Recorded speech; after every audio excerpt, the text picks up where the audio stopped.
Bienvenidos amigos, hermanos, ¿cómo están? Esperamos que se encuentren bien. Nuevamente estaremos compartiendo las respuestas para el estudio de la revista de este fin de semana. Esperamos que lo disfruten y que sea de mucho beneficio esta consideración juntos en la cual nos estaremos preparando para este estudio. Comencemos. Como introducción, es el estudio 42. La pregunta del título dice, ¿cómo llevar a un estudiante al bautismo? Parte 2. Texto temático. Presta constante atención a tu conducta y a tu enseñanza. Primera Timoteo 4:16. La nota dice, cuando le damos clases de la Biblia a una persona, tenemos el honor de enseñarle cómo quiere Jehová que piense, sienta y actúe. Este artículo nos dará más sugerencias para ser mejores maestros. Párrafo 1. ¿Por qué decimos que la labor de hacer discípulos es una obra que salva vidas? Bueno, porque literalmente eso es una obra salvavidas. Recordamos que en Mateo 28, 19 al 20 habla del bautismo, pero el bautismo es más que solo sumergir a alguien en el agua. Desde el momento en que el discípulo se bautiza, puede tener la esperanza de vivir para siempre, como base en el rescate que nuestro Señor Jesucristo pagó. Otro comentario. Por eso es que el apóstol Pedro les dijo a los cristianos, el bautismo los está salvando a ustedes mediante la resurrección de Jesucristo. Primera de Pedro 3:21. Por eso es que alguien que no se ha bautizado no puede decir que es salvo, porque no ha cumplido este requisito bíblico. Párrafo 2. De acuerdo con 2 Timoteo 4:1 y 2, ¿qué se espera de nosotros como maestros? Bueno, según leemos, hay dos comentarios. Primero, que sigamos mejorando o cultivando nuestro arte de enseñar, en vez de estancarnos. Segundo, en vista de que la obra de hacer discípulos tiene mucho que ver con nuestra enseñanza, queremos que nuestra enseñanza sea de la mejor calidad posible. Y por eso recordamos las palabras que no podemos pensar que ya nos graduamos, que ya lo sabemos todo, porque en el momento en que pensamos que ya nos graduamos y que lo sabemos todo, es cuando nos estrellamos y nos damos cuenta que no sabemos o no entendemos tanto como creíamos según nosotros. Párrafo 3. ¿Qué veremos en este artículo? Veremos 5 cosas, 5 puntos esenciales que deben hacer los maestros para llevar a los estudiantes al bautismo. Miremos la primera. Dejar que la Biblia sea la que enseñe. Párrafo 4. ¿Por qué debe el maestro controlarse al dar clases de la Biblia? Bueno, aquí hay 3 comentarios. Primero, porque sin darnos cuenta podríamos caer en el error de hablar mucho al dar cursos bíblicos. Esta es una tentación, quizás porque el maestro o nosotros sabemos algunas cosas, queremos transmitírselo todo a nuestro estudiante. Otro punto, en vez de hablar mucho, mejor dejemos que sea la Biblia la que enseñe. Para eso, el maestro tiene que controlarse y no intentar explicar todo lo que sabe sobre cierto tema o sobre cierto versículo. No hablar mucho. El que más debe hablar es el estudiante. Tercer punto, sería un gran error intentar transmitirle a nuestro estudiante todo nuestro conocimiento de un solo golpe, como que si fuera una avalancha de información, sí, y esto pues puede ocurrirnos, por eso el párrafo lo menciona. Tenemos nuestro ejemplo, nuestro Señor Jesucristo en Juan 16:12, él teniendo todo el conocimiento dijo, tengo muchas cosas que decirles, pero no las pueden soportar ahora. ¿Qué significa eso? Que Jesús no les dijo todo de un solo, apenas, y les decía uno que otro punto. Pero en ese momento eso era lo que ellos podían asimilar. Igual debemos hacer nosotros. 5a. De acuerdo con 1 Tesalonicenses 2:13, ¿qué queremos que comprenda el estudiante? Respuesta. Queremos que el estudiante comprenda que lo que está aprendiendo viene de la palabra de Dios, que es más que solo ideas o palabras bonitas o una visita social para entretenerlo. Esto es algo muy serio, muy importante, que puede cambiarle la vida, de hecho puede salvársela. Queremos que el estudiante lo entienda o lo comprenda de esa forma. Parte B. ¿Cómo podemos lograr que la persona se exprese sobre lo que está estudiando? Aquí hay 3 puntos. Primero, en vez de ser siempre nosotros los que expliquemos los textos bíblicos que se leen, mejor le pedimos al estudiante que lo explique. Podemos preguntarle, ¿cómo entiendes tú este texto? Podemos ayudarlo a ver cómo puede él aplicarse personalmente lo que dice la Biblia.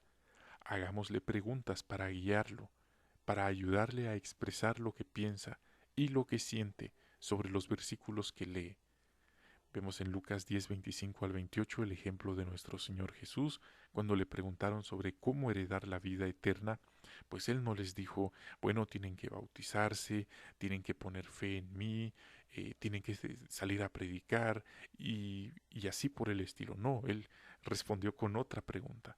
¿Qué es lo que lees en la ley? ¿Qué está escrito? Y entonces de esa forma fue desarrollando la conversación y sobre todo su enseñanza. Entonces el buen maestro copia a Jesús, usa preguntas bien pensadas. Segundo punto, por ejemplo, podemos preguntarle, ¿puedes ver tú alguna cualidad de Jehová en este pasaje? ¿Cómo puedes tú beneficiarte de esta verdad bíblica? ¿Cómo te hace sentir lo que acabas de aprender? Proverbios 25 dice que el hombre que tiene perspicacia logra sacar del corazón, que son como aguas profundas, este tipo de pensamientos, lo que realmente siente la persona. Y último, lo más importante no es si aprende muchas cosas o transmitirle muchos datos, sino que ame lo que está aprendiendo y sobre todo que lo ponga en práctica. Recordemos, lo hemos dicho en otras transmisiones, hasta los malos espíritus, hasta los ateos saben de la Biblia, quizás hasta más que nosotros, pero eso no hace que ellos amen lo que dice la Biblia y mucho menos que lo pongan en práctica. Párrafo 6. ¿Por qué puede ser buena idea pedirle a publicadores de experiencia que nos acompañen a nuestros cursos bíblicos? Tenemos 3 puntos. Primero, si uno de ellos viene con nosotros, podemos pedirle que nos diga qué le pareció la manera en que conducimos el curso bíblico y que nos diga si dejamos que fuera la Biblia la que enseñara. Para mejorar como maestros tenemos que ser humildes, como nos enseña el ejemplo de Apolos en Hechos 18, 24 al 26.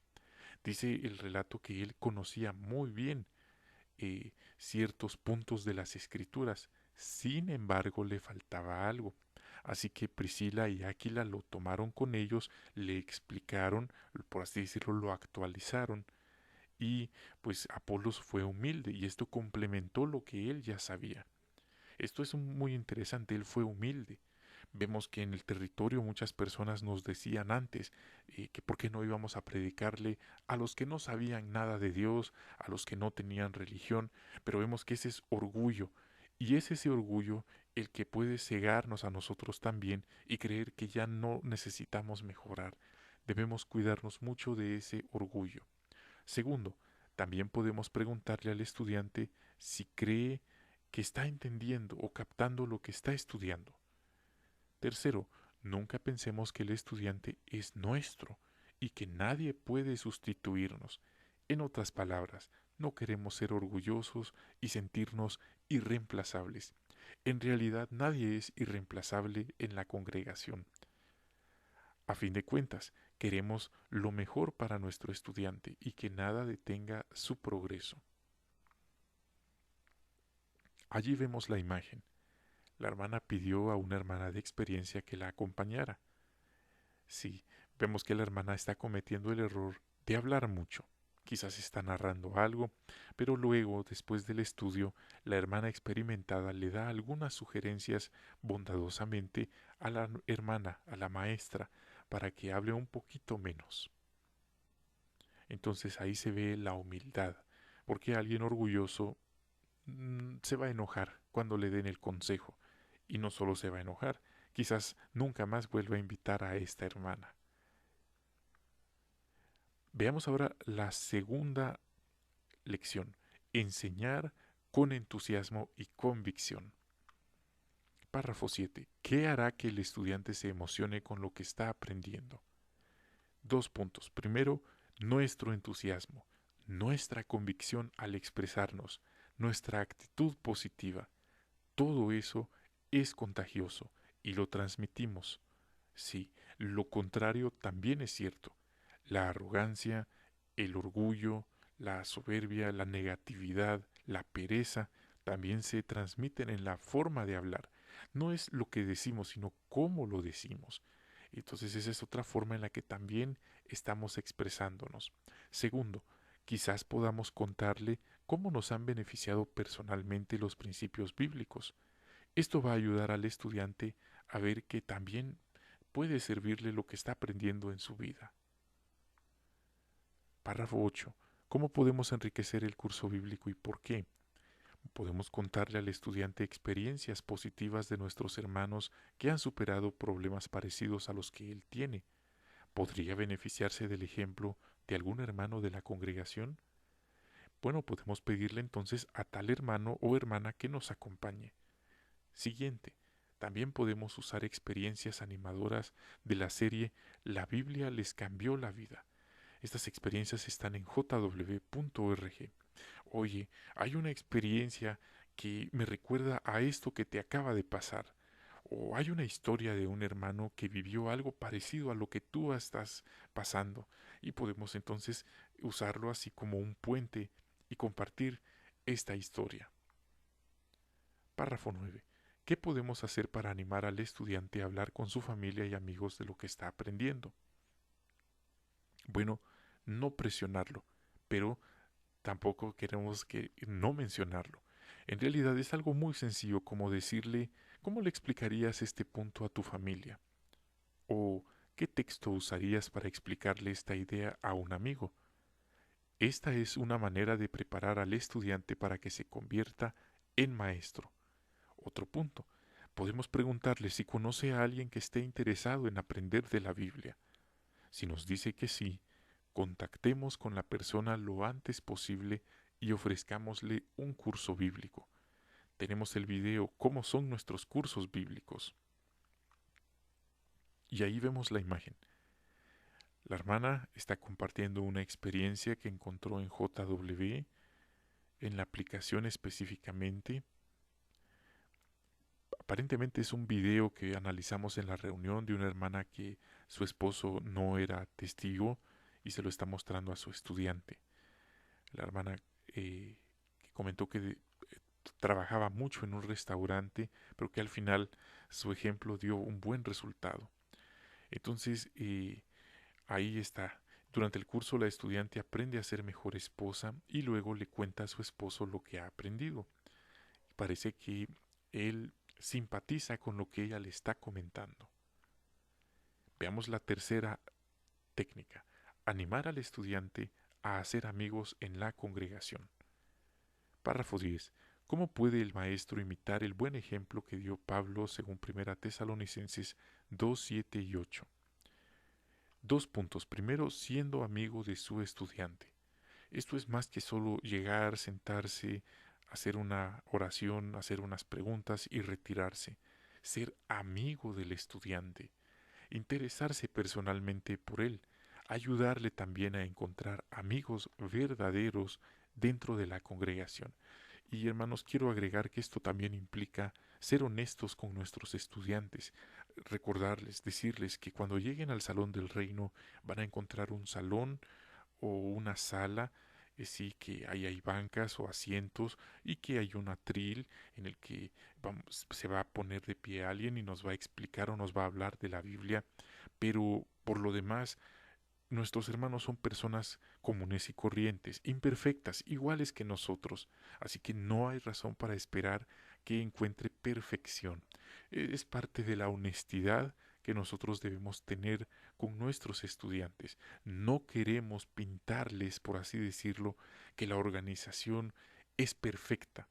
Recordemos, hasta en el broadcasting esto se nos ha dicho, es la mejor organización imperfecta que existe, porque los que la formamos somos imperfectos y enseñar lo contrario sería una mentira. Esto entonces va a ayudar a que si el estudiante, y no es que seamos negativos, pero él observa algo en la congregación que tal vez alguien no lo saludó o no fue amable con él o lo ignoró, y pues, bueno, entonces él ya va preparado que no son personas perfectas, no somos perfectos, seguimos siendo imperfectos. Entonces solo era este punto. Siguiente, también mostremos interés sincero si los llamamos o llamándoles, escribiéndoles un mensaje, y si en un caso pasamos a verlos, no quedarnos mucho tiempo, solo un ratito, de vez en cuando. Esto nos va a ayudar a ser amigos de nuestros estudiantes. Párrafo 11. ¿Qué queremos que encuentren los estudiantes en la congregación y por qué? Bueno, de todo corazón queremos que encuentren una gran influencia positiva para su crecimiento espiritual. Como dice el refrán africano, se necesita un pueblo para el crecimiento de un niño. De igual forma, para el crecimiento de un estudiante de la Biblia, se necesita una congregación. Así es que los estudiantes pueden recibir apoyo espiritual y emocional de la congregación. Queremos que cada estudiante sienta que tiene un lugar en la congregación y que forma parte de nuestra familia espiritual. Por otro lado, si sus amigos del mundo le dan la espalda, el estudiante va a saber que en la congregación hay amigos verdaderos.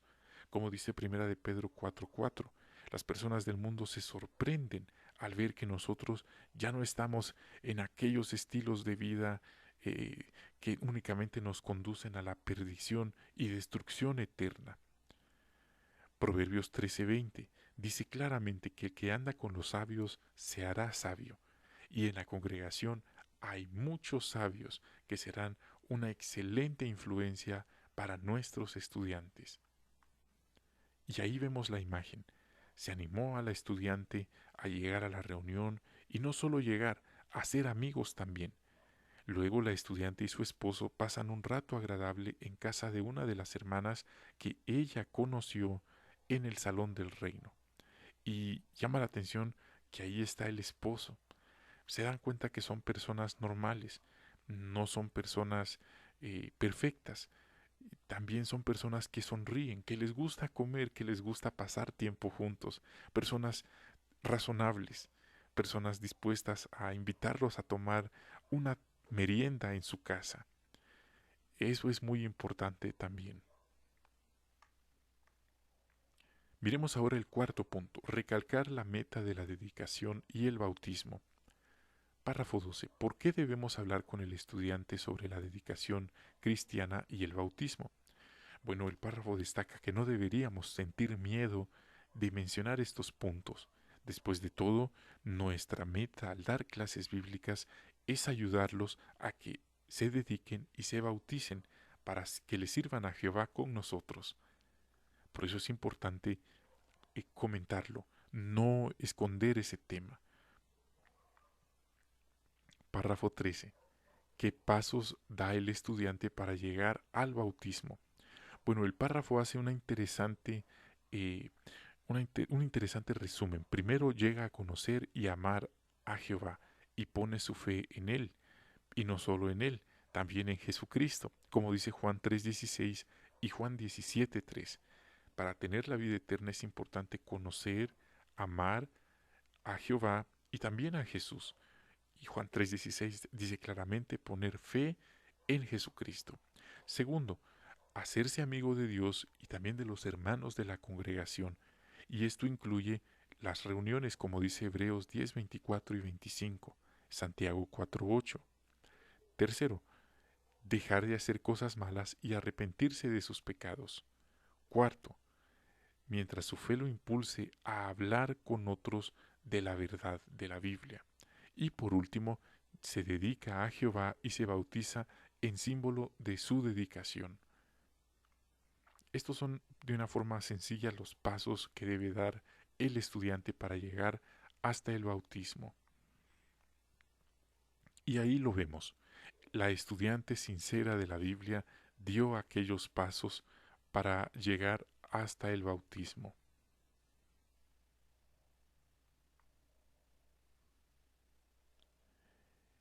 Evaluar su progreso.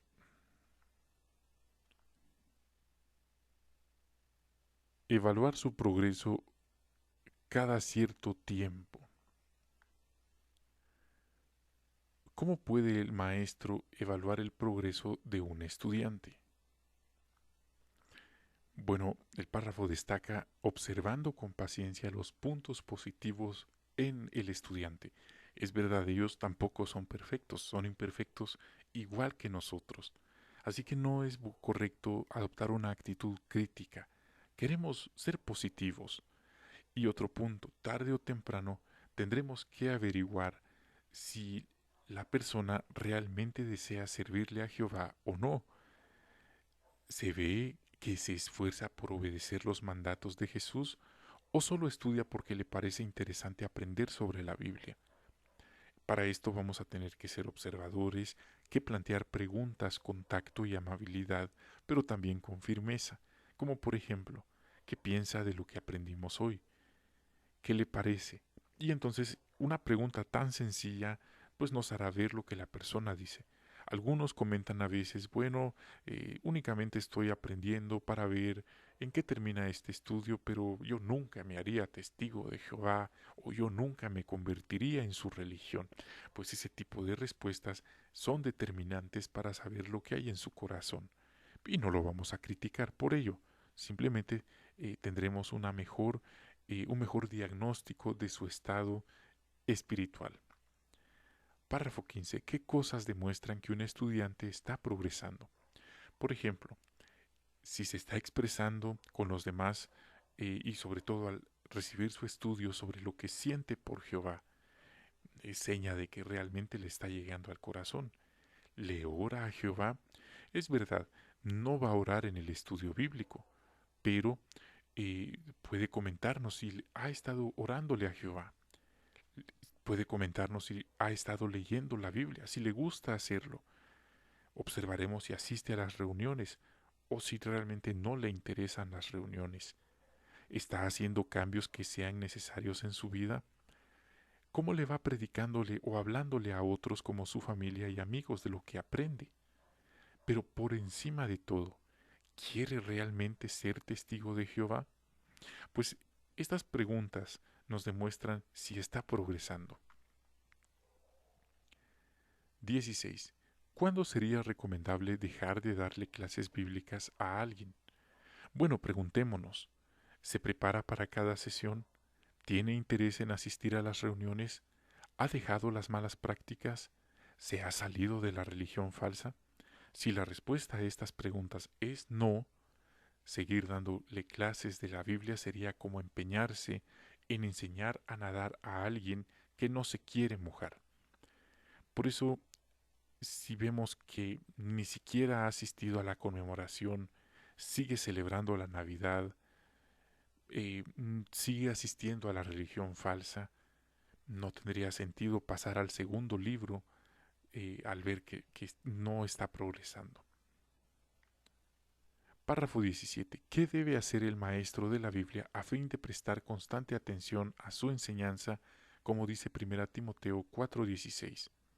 Bueno, dejaremos que sea la Biblia la que enseñe, y enseñaremos con entusiasmo y convicción. Animaremos al estudiante a hacer amigos en la congregación y recalcaremos la meta de la dedicación y el bautismo, y también evaluaremos el progreso del estudiante cada cierto tiempo. Pasemos ahora a las preguntas de repaso. ¿Por qué es necesario que el maestro hable poco cuando da clases de la Biblia? Bueno, porque como aprendimos, hablar mucho es un error al dar cursos bíblicos. Queremos transmitir nuestro conocimiento, pero de forma gradual, como lo hacía Jesús. Pero si hablamos demasiado, estaremos transmitiendo nuestras ideas en lugar de lo que la Biblia enseña. Y quién sabe, quizás no estaremos transmitiendo nada, porque lo que digamos se le va a olvidar a la persona. Y en el peor de los casos, no solo se le va a olvidar, sino que la persona se aburrirá en el estudio. ¿Cómo podemos ayudar a los estudiantes a acercarse a la congregación? Invitándolos, llevando a hermanos diferentes. Queremos hablarle bien de nuestros hermanos. Claro, nunca nos pintaremos como personas perfectas, pero queremos ser positivos.